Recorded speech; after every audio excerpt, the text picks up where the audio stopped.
சலுகைகளுடன் let the celebrations begin. Your dream vacation to Thailand starts from 19,999 only with GT Holidays. Vanchinathan collector Ashe துரையை கொன்னது. வாயில் சுட்டுட்டு இருக்காரு, தலையெல்லாம் டேமேஜ் ஆயிடுச்சு. இந்த சூழ்நிலை தான் அவர் பாடி கிடைக்குது. கலெக்டர் பாடியை திருநெல்வேலி கொண்டு போயிட்டு இவர் பாடியை போலீஸ் வந்து இன்வெஸ்டிகேட் பண்ணி எடுக்கிறாங்க. என்னைக்கு நம்ம இந்தியாவில் பார்த்து நம்ம பயப்பட ஆரம்பிக்கிறோமோ அந்த நேரம் நம்ம நாட்டை காலி பண்ண வேண்டிய சூழ்நிலை வரும்னு சொன்னார். அதனால முடிஞ்ச அளவுக்கு இங்கிலீஷ்காரங்க வந்து ஒரு ஃபியரை கிரியேட் பண்ணிட்டே இருந்தாங்க. 3000 பேர் துப்பாக்கி கூட காத்துட்டு இருக்கான்னு நினைச்சா சொன்னா மக்கள் மத்தியில் ஒரு தைரியத்தை கொடுக்கும், புரட்சியை கொடுக்கும். 2 புல்லட்டை வச்சுக்கிட்டு இவர் என்ன பண்ண முடியும் செஞ்சிருக்காரு, சுட்டு கொண்டுட்டு தன்னை மாய்த்து கொள்ள வேண்டும். ஏன் தன்னை மாய்த்துக்கிறாரு என்று அண்டர்லைன் பண்ணணும். ஏன் ஓடல, அவங்க 2 பேரும் ஒன்ன மாதிரி ஏன் அவங்க 2 பேரும் எஸ்கேப். அனுமதித்ததும் அதற்கு உதவி செய்ததும் ஆஸ்தருடைய மனைவி. ஃபர்ஸ்ட் கிளாஸ் கோச்சில் இவர் மனைவி உட்காந்துருக்காங்க. அந்த கேப்ல காமன் நேரம் அந்த வண்டி எங்க கோச் மாதிரிக்கான்னு வெயிட் பண்ணிட்டு இருக்கு. இந்த கேப்ல அந்த 3 பேரும் இறங்குறாங்க. 3 பேரும் இறங்கி இது வாஞ்சிநாயகர் துப்பாக்கி இருக்கு. இதுக்கு பிறகு ஒவ்வொருத்தரும் ஒவ்வொரு பாயிண்ட் ஆஃப் வியூல பார்த்துட்டு இருக்காங்க. ஆனால் உண்மையான பாயிண்ட் ஆஃப் வியூ, உண்மையாக நடந்தது என்ன அப்படின்றத பார்க்கணும்னா, நக்கீரனின் ஓம் சரவணபவ நேயர்களுக்கு வணக்கம். இன்றைக்கு நாம் சந்திக்க இருப்பது பேராசிரியர் ரத்தனகுமார். 2 ஆண்டுகளுக்கு முன்பாக 63 எபிசோட்ஸ் நாங்கள் பேசியிருக்கோம். அவர் பேசியிருக்காரு. இந்தியாவினுடைய விடுதலை போராட்ட வரலாறுலேருந்து எல்லாத்தையும் ரொம்ப பாரபட்சமின்றி மிக சிறப்பாக அவர் பேசினார். ரசிகர்களிடையே, நேயர்களிடையே, வாசகர்களிடையே நிறைய வரவேற்பு இருந்தது. மறுபடியும் பேச சொல்லி இது பண்ணாங்க. பல்வேறு காரணங்களால் அவரும் பிஸி ஆகிட்டதுனால எடுக்க முடியல. இப்பொழுது இன்றைக்கு அவரை வைத்து நாம் வாஞ்சிநாதன், அதாவது மணியாச்சி ஜங்ஷனில் வாஞ்சிநாதன் கலெக்டர் ஆஷ் துரையை கொன்னது, அது வந்து ஷூட் பண்ணி கொன்னார் அப்படிங்கிறது தான் அந்த அன்றைக்கி நடந்த இன்சிடெண்ட்டு. அதுக்கு வந்து ஒவ்வொருத்தருக்கும் ஒரு கொள்கை பிடிப்பு இருக்கும். ஒரு சாரார் என்ன சொல்கிறாங்கன்னா, அது ஏதோ ஒரு தாழ்த்தப்பட்ட சமுதாயத்தை சேர்ந்த ஒரு பெண், கர்ப்பிணி பெண், அதை அக்ரஹாரத்து வழியாக அழைத்து சென்றதுனால் அப்படிங்கிறது ஒரு குற்றச்சாட்டு. அதற்கு அடுத்தது குற்றாலத்தில் குளிக்க விடலை அப்படிங்கிறதுனா எல்லாரையும் குளிக்க விட்டாங்க வெள்ளைக்காரங்க. ஒரு சாரார் சொல்கிறாங்க வெள்ளைக்காரங்க மட்டும் குளிக்கணும் அப்படின்னு. இன்னும் சில பேர் சொல்கிறாங்க எல்லாரையும் குளிக்க சொல்லும்போது அனைத்து ஜாதிகளும் அங்கு இருந்து குளிப்பது எங்களுக்கு வந்து அது கௌரவ குறைச்சல் என்று மேல்தட்டு மக்கள் சேர்ந்து அவர்களிடம் சொல்லியிருக்கிறார்கள் அப்படின்ற ஒரு கருத்து. இதையெல்லாம் விட்டு நான் வாக்கிங்கில் காரில் போகும்போதெல்லாம் ரத்னகுமார் சார்கிட்ட வாஞ்சிநாதன்லாம் என்ன சார் சொல்லுங்கள் அப்படின்னு. நான் 2-3 புத்தகங்கள் படித்திருக்கிறேன் வாஞ்சிநாதனை பற்றி. அதுன்னு வந்து ஒரு ஏறக்குறைய 30-40 வருஷத்துக்கு முன்னாலே வாஞ்சிநாதனை பற்றி நன்றாக படித்திருக்கிறேன். வாஞ்சிநாதன் மனைவியிடம் போய் கூட முத்துராமலிங்க தேவர் அவர்கள் போய் சாஷ்டாங்கமாக விழுந்து வணங்கி அவருக்கு புடவையெல்லாம் கொடுத்ததாக சொல்லியிருக்கிறார்கள். ஆக அப்படிப்பட்ட ஒரு வீரமிக்க ஒரு வாஞ்சிநாதனுக்கு என்னென்ன பின்னணிகள் இருக்குங்கிறத ரொம்ப அழகாக சொன்னார் காரில். அதை அப்படியே சொல்லுங்கன்னு, அதனால தான் இப்போ கூட்டிகிட்டு வந்துருங்க. வணக்கம் ரத்னம். வணக்கம். வணக்கம். அந்த வாஞ்சிநாதனை பற்றி சொல்லுங்கள். அதாவது ஒரு குரூப் நான் சொன்ன மாதிரி அந்த தாழ்த்தப்பட்டவங்களை வந்து கொண்டு போனது, அப்புறம் வந்து சனாதன தர்மம் அழிஞ்சிருச்சுங்கிறது, இப்படி பல்வேறு காரணங்கள்லாம் சொல்கிறாங்க. இருந்தாலும் அவன் ஷூட் பண்ணால் அது உறுதி. அவங்க ஒய்ஃப் கூட ஏதோ நீங்கள் சொல்லி தான் எனக்கு தெரியும். அதெல்லாம் மேரியம் நல்லா சொல்லுங்கள். முதல்ல வந்து நக்கீரன் ஓம் சரவணபவ நிறுவனத்தாருக்கும் அதை தொடர்ந்து கவனித்து வரும் ரசிக பெருமக்களுக்கும் அண்ணன் ராஜேஷ் அவர்களுக்கும் எனது முதல் வணக்கத்தையும் நன்றியும் தெரிவித்துக் கொள்கிறேன். இப்போ நீங்கள் கேட்ட கேள்வி இது எல்லாருக்குமே எனக்குமே தோணுன கேள்வி தானே. உண்மை என்ன அப்படின்னு தெரிஞ்சுக்கிறதுல எனக்கு ஒரு ஆவலில் தான் நான் இந்தியன் ஹிஸ்ட்ரியை வந்து கம்ப்ளீட்டாக டீட்டெயில் ஆதாரங்களோடு படித்து பதிவு பண்ணிட்டு வந்தேன். இப்போ அந்த ஆண்டான் அடிமை புக்கு எழுதி முடிச்சிட்டோம். நீங்கள் நம்ம தான் பிரிண்ட்டு கொடுத்துட்ருக்கோம். அது வந்தோன்னே அதுலேயும் இந்த பதிவுகள்லாம் இருக்கும். இப்போ அது இருக்கிறத நான் கொஞ்சம் சுருக்கமாக உங்களுக்கு நான் சொல்லிடுறேன். பள்ளி பாடப்புத்த நூல்களில் சரி, கல்லூரி நூல்களில் சரி, வரலாற்றிலும் வாஞ்சிநாதன் திருநெல்வேலி கலெக்டர் ஆசுதுரையை 1911 ஜூன் 17ஆம் தேதி அன்று சுட்டு கொன்றார் அப்படின்னு ஒரு அழுத்தமான பதிவு உண்டு. இதுவரைக்கும் அவர் ஒரு சுதந்திர போராளி என்று ஒரு சாராரும், அவர் ஒரு ஜாதியவாதி என்று மறுசாராரும், அவர் ஒரு மனநிலையத்தை குழப்பமாக இருந்த ஒரு ஆள். ஏன்னா அவர் அந்த டயத்தில் அவரோட குழந்தை இறந்து போயிட்டது. 6 வயசு குழந்தை வந்து அவருக்கு மனைவி பேர் பொன்னம்மாள். கொஞ்சம் வயசில் கல்யாணம் ஆகிடுது. 6 வயது குழந்தை வேறு அவருக்கு அதே காலத்தில் இறந்து போகுது. அதில் ரொம்ப மன உளைச்சல் இருந்திருக்கார். இப்படி பலதரப்பட்ட காரணங்கள் அந்த கொலைக்கு சொல்லப்படுகின்றது. எது எப்படியோ ஆசுதுரை இவர் கையால் சுட்டு கொல்லப்பட்டார் என்பது கண்கூடான விஷயம். சுட்டு முடிந்த ஒரு 10 நிமிஷத்திலே அவரை தன்னைத்தானே சுட்டு தற்கொலை செய்து கொண்டு இறந்து விடுகிறார். இது வரைக்கும் பதிவு இருக்குது. இதுக்கு பிறகு ஒவ்வொருத்தரும் ஒவ்வொரு பாயிண்ட் ஆஃப் வியூவில் பார்த்துட்ருக்காங்க. ஆனால் உண்மையான பாயிண்ட் ஆஃப் வியூ, உண்மையாக நடந்தது என்ன அப்படின்றத பார்க்கணுன்னா, இது வந்து பிரிட்டிஷோடைய பெங்காலேருந்து வந்த ஒரு சார்லஸ் டிஹார்ட்னு சொல்கிற ஒரு டிஐஜி இன்டெலிஜென்ஸ். அவர் வந்து கல்கத்தாவோட கமிஷனர். பெங்கால் தெரியும் உங்களுக்கு, அதான் புரட்சியோட ஊற்றுக்கண். அங்கேருந்து ஒரு எக்ஸ்பர்ட் ஒருத்தர் வந்து இந்த கேஸை துருவி துளாஞ்சி ஆஞ்சார் எடுக்கிறார். அவர் எடுத்து இந்தியா டெரரிசம் இன் இந்தியான்ற புக்கில் பதிவு பண்ணியிருக்கார் பல விஷயங்களை. இதுலேருந்து நம்ம தெரிஞ்சுக்கிற விஷயங்களை சொல்லுவோம். அதாவது நான் சொல்கிறேன், புரியுறதை நீங்கள் எப்படி வேணால் புரிஞ்சுக்கலாம். எப்படி பார்ப்போம், ஒன்றுனா பார்த்துட்டு வருவோம். இப்போ அவர் சுட்டது வந்து ஒரு பெல்ஜியம் மேட், ஃப்ரான்ஸில் கிடைக்கக்கூடிய ஒரு ப்ரௌனின்னு சொல்கிற பிஸ்டல், ஆட்டோமேட்டிக் பிஸ்டலில்.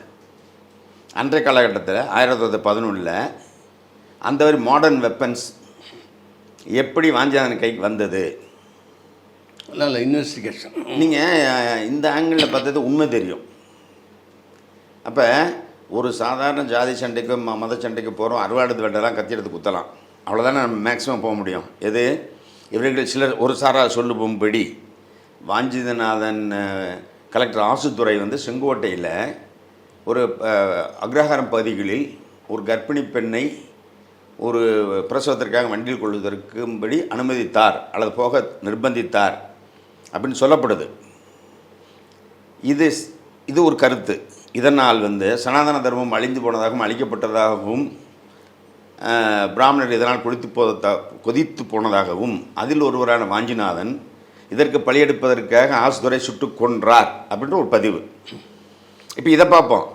இதை பார்த்தீங்கன்னா உண்மை என்னென்னா, அன்றைக்கி செங்கோட்டையில் ஒரு அரிஜன பெண்ணுக்கு பிரசவ வேதனைக்காக வேண்டி வண்டியை கட்ட வண்டியில் ஏற்றிக்கொண்டு பிராமண அக்கறை தாண்டி செல்ல அனுமதித்ததும் அதற்கு உதவி செய்ததும் ஆஸ்தருடைய மனைவி.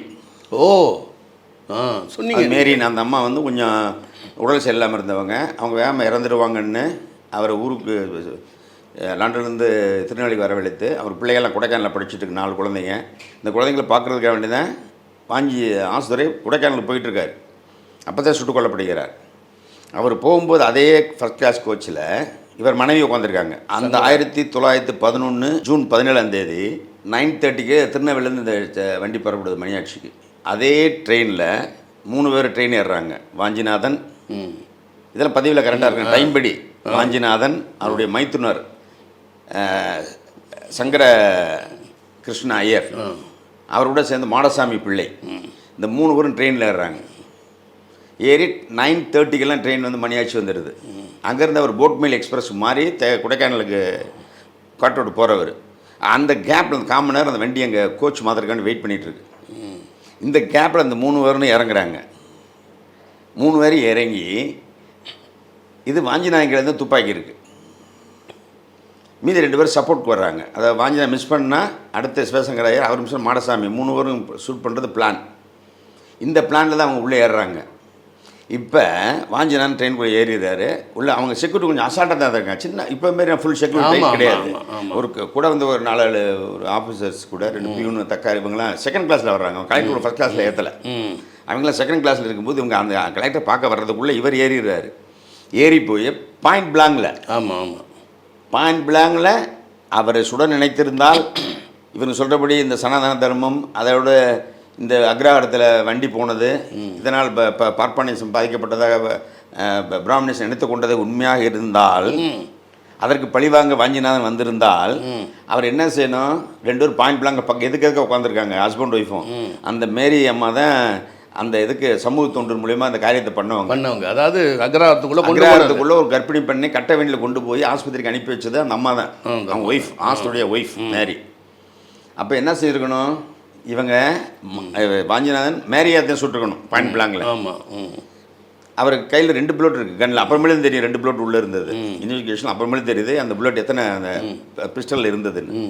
ஒரு 2 புல்லட் இருந்தால் அட்லீஸ்ட் ஆஸ்துரையும் சுட்டுட்டு இவர் அம்மாவையும் சுட்டுருக்கணும். ஏன்னா இது ஒன்று நீங்கள் தெரிஞ்சுக்கண்ணே, இது ஒன்றும் ஒரு சாதாரண பிளான் கிடையாது. ஆனால் இது தன்னைத்தானே சுட்டுக்கணுங்கிறதுக்கு ஒரு புல்லட் வேணும். புல்லட் வேணும், ரிசர்வ் பண்ணி வச்சுருக்காங்க. சுட்டுக்கொள்வது தான் பேசி எடுக்க முடிவு. அப்போ இதுக்கு பின்னாடி என்னன்னு தெரியாமல் வாயில் வந்ததை உளரணுன்னு வைங்க, இது வரலாற்றையும் கெடுத்து வாஞ்சிநாதன் புகழையும் கெடுக்கிற ஒரு அயோக்கியத்தனமான அரசியல் வேலையாயிரும். உண்மையாக சொல்லுங்கள்.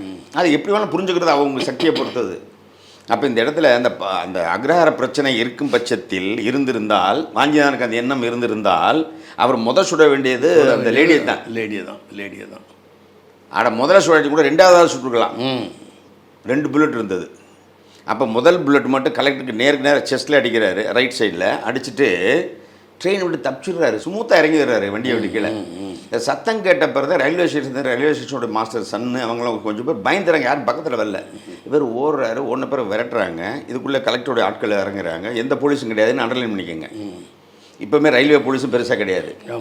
ஓடினவர் தப்பிக்கன்னு பெருசாக நினைஞ்சு அவர் நினச்சா தப்பிச்சிருக்கலாம். ஏன்னா அவர் கூட வந்த அவர் மைத்தினர் சங்கர சுப்பிரமணிய பிள்ளை ஐயர் வந்து தப்பிச்சிட்டாரு. ஈஸியாக ரயில்வே கிட்ட தப்பி வயலில் விழுந்து ஓடிடுறாரு. அடுத்து இவர் கூடிய ஸ்டெப்னியை வந்து இவருக்கு விட்டால் மிஸ் பண்ண அவர் அடிக்கிறதுக்கு வந்த மாடசாமி பிள்ளையும் ஈஸியாக எஸ்கேப் ஆகிடுறாரு. சரி, நீங்கள் இதை வாட்ச் பண்ணணும். ஆனால் சுட்டவன் கூட வந்து இவ்வளோ வேகமாக ஓடுறான்னா சுட்டவன் எவ்வளோ வேகமாக ஓடுவான். ஆமாம், உயிர் தப்பிக்கணுன்றதுல உண்மை. அப்போ வாஞ்சிநாதன் இருக்கிறதுல யங் மேன், 25 வயசு. அப்புறம் எவ்வளோ வேகமாக ஓடி இருக்கலாம். அதை விட கையில் கன்று இருக்குது, அதில் 1 புல்லட் இருக்கா 10 புல்லட் இருக்கான்றது பார்க்குறவனுக்கு தெரியாது. அப்போ கண்ணை நின்று எவனும் பக்கத்தில் வர மாட்டான். இதெல்லாம் நீங்கள் இமேஜின் பண்ணி பாருங்க. அப்போ வாஞ்சிநாதன் இன்டென்ஷன் ஓடுவதோ அடுத்தவர்களை தாக்குவதோ இல்லை. அவர் என்ன பண்ணுறாரு, ஓடி போய் பக்கத்தில் இருந்து முதல்ல ஒரு லேடிஸோட டாய்லெட்டில் நுழைஞ்சிடறாருன்னு. பின்னாடி ஒரு கூட்டம் சும்மா ஓடியாருவானுங்களே வராங்க. அடுத்து அது லேடிஸ் டாய்லெட்டுக்குள்ளே போகக்கூடாதுன்னு வேண்டி அதை வந்து வெளியே வந்து ஜென்ஸ் டாய்லெட்டுக்குள்ளே போயிடுறாரு. அப்போ யாரும் உள்ளே போகல டாய்லெட்டுக்குள்ளே. அப்போ அங்கேருந்து ஒரு ரயில்வே கார்டு என்ன பண்ணுறான், அங்கேருந்து மணியாச்சி போலீஸ் ஸ்டேஷனுக்கு அப்போ ஃபோனும் கிடையாது, செல்லும் கிடையாது. ஏதோ ஒரு ஆங்கில தகவல் கொடுத்து அங்கேருந்து போலீஸு கண்ணோட வர்றாங்க. இது வரைக்கும் வாஞ்சிநாதன் உள்ளே இருக்காரு. அந்தக்குள்ளே இருக்க வாஞ்சிநாதன் தான் ஒரு 10வது நிமிஷம் 1/4 மணி நேரத்தில் ஷூஸ் டம்னு சத்தம் மட்டும் கேட்குது. அந்த சத்தம் கூட பலருக்கு சரியாக கேட்கலன்றாங்க. படித்த காற்றும் இதுலேயும் அந்த சவுண்டு கூட அந்த பிஸ்டலோட சவுண்டு கூட அதிகமாக கேட்கலன்றாங்க. உள்ளே யாரும் நுழையலை. இதே அண்டர்லைன் பண்ணிக்கோங்க. அந்த போலீஸ் வந்த பிறகு உள்ளே நுழையிறாங்க. நுழைஞ்சா வாயில் சுட்டுட்ருக்காரு, தலையெல்லாம் இப்போ டேமேஜ் ஆகிடுச்சு. இந்த சூழ்நிலை தான் அவர் பாடி கிடைக்குது. அப்புறமா அங்கே ஒரு நாள் முழுசு அந்த பாடியை போட்டுட்டு கலெக்டர் பாடியை திருநெல்வேலி கொண்டு போயிட்டு இவர் பாடியை போலீஸ் வந்து இன்வெஸ்டிகேட் பண்ணி எடுக்கிறாங்க. எடுத்து அவர் பாக்கெட்டில் ஒரு கடிதம் இருக்குது, அவர் கைப்பட எழுதினது. அவரை தப்பிக்க நினைத்திருந்தால் அந்த கடிதம் வைக்க வேண்டிய அவசியம் இல்லை என்பதை நீங்கள் புரிஞ்சுக்கணும். தப்பிக்கிறவனோ இல்லை அவசரத்தில் அவர் வழியில் சுட்டுக்கிட்டவனோ கையில் தான் கைப்பட எழுதிய ஒரு கடிதத்தை வைத்திருக்க வேண்டிய அவசியம் இல்லை. அப்போ எழுதி கையில் வச்சுருக்காரு. அந்த கடிதத்தில் டீட்டெயிலாக எழுதியிருக்காரு மரணத்துக்கான காரணத்தை. அது என்ன எழுதினார்ன்றதை பின்னாடி படிப்போம். அதில் அது சுருக்கமாக சொன்னீங்கன்னா, மிலேச்சராகிய ஆங்கிலேயர்கள் இந்த நாட்டுக்குள் புகுந்து இந்த நாட்டின் அரசியை கைப்பித்து கொண்டு சனாதன தர்மங்களை தன் காலால் போட்டு மிதித்து இந்த ஒரு வரி அண்டர்லைன் பண்ணிக்கிறணும். மிதித்து ராமரும் சிவாஜியும் மாபெரும் இந்துக்களும் ஆண்ட இந்த பூமியை, இந்த பாரத தேசத்தை நாசப்படுத்தி கொண்டிருக்கிறார்கள். அதுபோக அடுத்து எழுதியிருக்காரு, இந்த 1911 டிசம்பர் மாதம் டெல்லி நடக்கவிருக்கும் டெல்லி தர்பாருக்கு வருகை புறவிருக்கும் மன்னர் 5ஆம் ஜார்ஜ் அவர்களையும் அவர் மனைவியையும் சுட்டுக்கொள்வதற்கு 3000 இந்தியர்கள் தயாராக இருக்கின்றோம். இது அவங்களை மிரட்டுறதுக்கு. இந்த இவன் ராமரும் சிவாஜி ஆண்ட பூமியில் இங்கிலீஷ்காரன் ஆளக்கூடாதுன்றது அவருடைய கருத்து சொல்ல வர்றாரு. மையக்கருத்து. நீங்கள் சார்ஜ் மன்னர் 5ஆம் மன்னர் அப்போ தான் ஒரிஜினல் ஷூட்டிங் பிளான் வந்து இவர் ஷூட் பண்ணுறது ஜூன் 11 ஷூட் பண்ணுறதா பிளான். ஏன்னா அன்றைக்கி ஜூன் 11 அன்றைக்கி தான் லண்டனில் ஜார்ஜ் மன்னரும் அவர் மனைவியை வந்து பேரரசரை பதவி ஏற்றுக்கிறாங்க.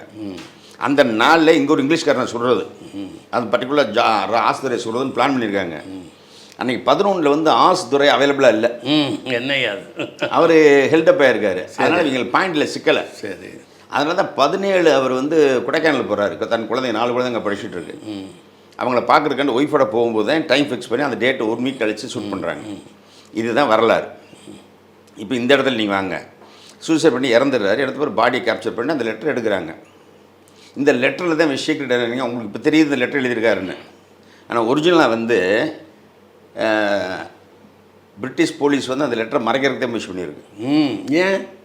ஏன் அங்கே தான் பார்க்கணும். ஏன்னா இது வந்து என் சொந்த கருத்து இல்லை, இதை கண்டுபிடிக்க வந்த சார்லஸ் டிஹார்ட்டுடைய ஸ்டேட்மெண்ட்டு, அவர் டிஐஜி இன்டெலிஜென்ஸ் கல்கத்தா. அவர் சொல்கிறது என்னென்னா, இந்த லெட்டரில் வந்து கரெக்டாக எழுதியிருக்காரு. ஜார்ஜ் மன்னருடைய வருகைக்கு கண்டனம் தெரிவித்து 3000 இளைஞர்கள் இந்தியாவில் நாங்கள் தமிழ்நாடு பர்டிகுலர் தமிழ்நாட்டில் தயாராக இருக்கோம் அவங்க சொல்கிறதுக்கு. ஏன்னா அப்போ டெரரிசம் உச்சத்தில் நிற்குதுன்னு இந்தியாவில் வந்து இங்கிலீஷ்காரருக்கு எதிராக எப்படி மிதவாதிகள் காந்திய தலைமையில் ஒரு பெரிய கூட்டம் இருக்கோ, அதே மாதிரி தீவிரவாதிகள் வந்து திலகர் தலைமையிலையும் பிபின் சந்திரபால், ராஜலா லஜபதி ராவ் தலைமையில் ஒரு பெரிய இளைஞர் கூட்டம் புரட்சிக்கு ஆயுதம் வந்து தயாராகிட்டு இருக்காங்க. இதில் இங்கிலீஷ்காரங்க கொஞ்சம் பயந்து இருக்காங்க. அப்போ அவங்க நினைக்கிறாங்க, போலீஸ் என்ன நினைக்குது, தட் மீன்ஸ் அன்றைக்கி மதுரையிலிருந்து வந்த ஒரு டிஐஜி இன்டெலிஜென்ஸு தாமஸ்னு ஒருத்தர், அதுக்கடுத்து வந்து ஏஎஸ்பி, இவங்க வந்து பாடியை கைப்பற்றுறாங்க. கைப்பற்றிட்டு இந்த லெட்டரை வந்து வெளியிட்டா 3000 பேர் காத்துட்ருக்கான்னு சொன்னால் மன்னரோட வருகை பாதிக்கும். இப்போ சிஎம் விசிட் வர்றாரு, அந்த ஒரு பிரச்சனைனா சிஎம் யோசிப்பார், மற்றவங்களுக்கு பனிஷ்மெண்ட் கிடைக்கும்ல சீரியஸாக. ஆமாம், ஒரு டிஸ்டர்பன்ஸ் கிரியேட் ஆகும் இல்லையா? இதை தவிர்க்கிறதுக்காக வேண்டி தான் இந்த பிரிட்டிஷ் போலீஸ் ஆஃபீஸர்ஸ் வந்து இந்த லெட்டரை மறைச்சலாம்னு முயற்சி பண்ணுறாங்க. இப்போ பிரிட்டிஷ் ஆஃபீஸர் வந்து இந்த லெட்டரை மறைக்கிறது காரணம், இந்த லெட்டரை வெளியிட்டால் இதனால் ஒரு ஃபியர் கிரியேட் ஆகும். பிகாஸ் பொதுவாக வந்து இங்கிலீஷ்காரங்க பிரிட்டிஷ் வந்து always create fear in the mind of Indians. இதில் வந்து தான் ஜாலியன்வாலா மேசக்கர் எல்லா படுகொலைகள் வந்து இந்தியர்களை ஒன்று சேர விடாமல் ஒரு மிரட்டல் கொடுக்கணும், ஆங்கிலேயர்கள் கண்டா மிரளணும் அப்படின்ற ஒரு பயமுறுத்தியே நாட்டை கொண்டு போகிறாங்க. ஸோ நம்ம அவங்கள பார்த்து பயக்கிட வேண்டிய சூழ்நிலை வந்தால் என்ன செய்யணும், நாட்டை காலி பண்ணணும். இது வடிவேல் இதில் கதை சொல்லுமே, கடையை அவன் மூடிட்டான்னா நமக்கு அவன் அடிமை, கடையை திறந்தா நம்ம அவனுக்கு அடிமைன்னு வடிவேல் சொல்கிற ஒரு காமெடி மாதிரி. இங்கிலீஷ்காரங்களோட ஸ்டேட்மெண்ட் வந்து இது வால்டர் ஜெனரல் டயரோட ஸ்டேட்மெண்ட். இந்தியாவில் வந்து இந்தியர்கள் நம்மளை பார்த்து பயப்படுற வரைக்கும் நமக்கு அந்த நாட்டில் ஆட்சி பண்ண முடியும். என்றைக்கு நம்ம இந்தியாவில் பார்த்து நம்ம பயப்பட ஆரம்பிக்கிறோமோ அந்த நேரம் நம்ம நாட்டை காலி பண்ண வேண்டிய சூழ்நிலை வரும்னு சொன்னார். அதனால் முடிஞ்ச அளவுக்கு இங்கிலீஷ்காரங்க வந்து ஒரு ஃபியரை கிரியேட் பண்ணிட்டே இருந்தாங்க. இது சைக்காலஜி தெரிஞ்சுங்க, இதுக்குள்ளே இவ்வளோ விஷயம் இருக்குது. இந்த லெட்டரை ஏன் அவங்க மறைக்க விரும்புனாங்கன்னா, இது வெளியே வந்தால் 3000 பேர் துப்பாக்கி கூட காத்துட்ருக்கான்னு நினச்சா சொன்னால் இது மக்கள் மத்தியில் ஒரு தைரியத்தை கொடுக்கும், புரட்சியை கொடுக்கும், ஆங்கிலேயர் மத்தியில் வந்து ஒரு பயத்தை கொடுக்கும். ஸோ இதை மறைக்கலான்னு பிளான் பண்ணுறாங்க. ஆனால் பின்னாடி கேஸில் நடக்கும்போது இது ஒரு இங்கிலீஷ்கார ஆஸ்துரை சுடுக்கொல்லப்பட்டதுனால இது ஒரு 3 ஜட்ஜு சேர்ந்து விசாரிக்கிறாங்க மதுரை மெட்ராஸ் ஹைகோர்ட்டில். அப்போ இந்த லெட்டர் கொடுக்க வேண்டிய சூழ்நிலை வந்துடுது, இப்படிப்பட்டு போகுது இந்த லெட்டர். இதில் அந்த விஷயங்கள் வெளியே வந்துடுது.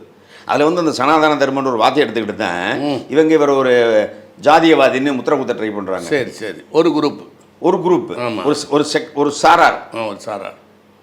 ஆனால் இந்த படுகொலை அன்னைக்கு வந்து அன்னைக்கு இருந்த பத்திரிகைகள் அனைத்தும் வந்து பயங்கரமாக கண்டனம் தெரிவிக்குது. ஆஸ்துரையை வாஞ்சி சுட்டதை வந்து அன்றைய இருந்த சுதேசிமுத்திலிருந்து எல்லா பத்திரிகைகளும் பயங்கரமாக கண்டம் பண்ணி வாஞ்சினான ரொம்ப கேவலமாக எழுதுகிறாங்க. அன்னைக்கு இருந்த எல்லா பொலிட்டிக்கல் பார்ட்டிஸும் எல்லா பத்திரிகைகளும் அதெல்லாம் பெரிய ரிசர்ச்சே இருக்குது. அந்த என்னென்ன பத்திரிகை என்னென்ன எழுதுன்றதை பற்றி ஒரு ஆர்டிக்கிள் பெரிய ரிசர்ச் பேப்பராக இருக்குன்னு எல்லா பேப்பர்களும் இந்த வெர்னகுலா ஆக்ட்னு ஒரு பத்திரிகையாளர்கள் ஆங்கிலேயர்களுக்கு பயந்து கொண்டு இதை போர்ட்ரே பண்ண தான் அவங்க பார்த்துட்டு காலைல பத்திரிக்கை முடிடுவானே.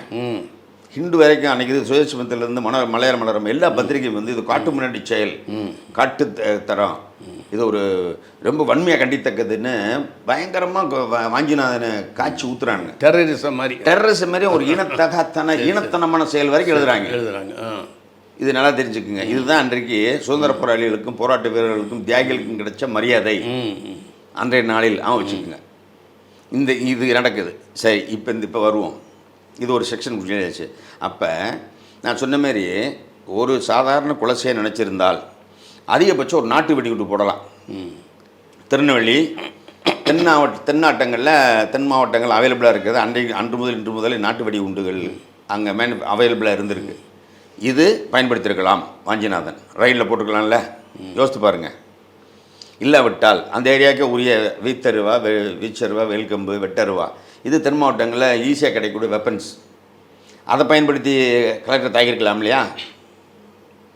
இதெல்லாம் மீறி ஒரு பெல்ஜியம் மேட், ஃப்ரான்ஸில் கிடைக்கக்கூடிய ஜெர்மனுடைய கண்ட்ரோலில் இருக்கக்கூடிய நாட்டிலிருந்து வரப்பட்ட ப்ரோனின்னு ஒரு ஆட்டோமேட்டிக் பிஸ்டல் கிடைச்சதுன்னா அப்போ இந்த பிஸ்டல் கொடுத்த யாராக இருக்க முடியும்? இதை யோசிக்கணும் இல்லையா? இது இந்த பொருளையை சொல்ல கொடுங்க யாருமே யோசிக்கலை. ஆனால் பிரிட்டிஷ் இன்டெலிஜென்ஸ் ஏஜென்சி குரூப் அதை பாயிண்ட் பண்ண வெப்பன் என்னன்னு பார்ப்பாங்களே. வெப்பன் என்ன அதில் 2 புல்லட் இருந்திருக்கு. ஒன்று ஆஸ்துரைக்கு பயன்படுத்தப்பட்டது, 2வது புல்லட் வந்து வாஞ்சிநாதன் சூசைட் பண்ணிட்டாங்க. மீதி அந்த மேக்சின் எம்டியாக தான் இருந்திருக்கு. ரேகைகள் கரெக்டாக பண்ணோம். அப்போ 2 புல்லட் தான் இருக்குது. That means scarcity for bullets.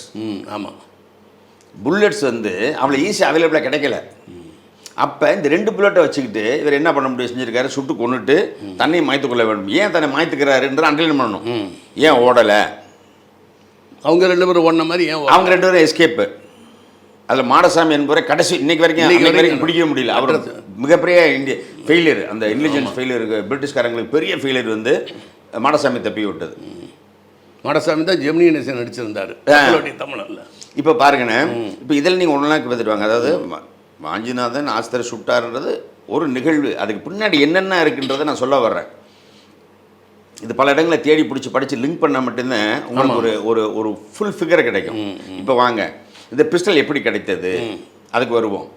அப்போ இவன் ஏன் ஒரு லெட்டர் எழுதி வச்சாரு, அந்த லெட்டரில் என்ன இப்படி கண்டென்ட் என்னவா இருக்குது,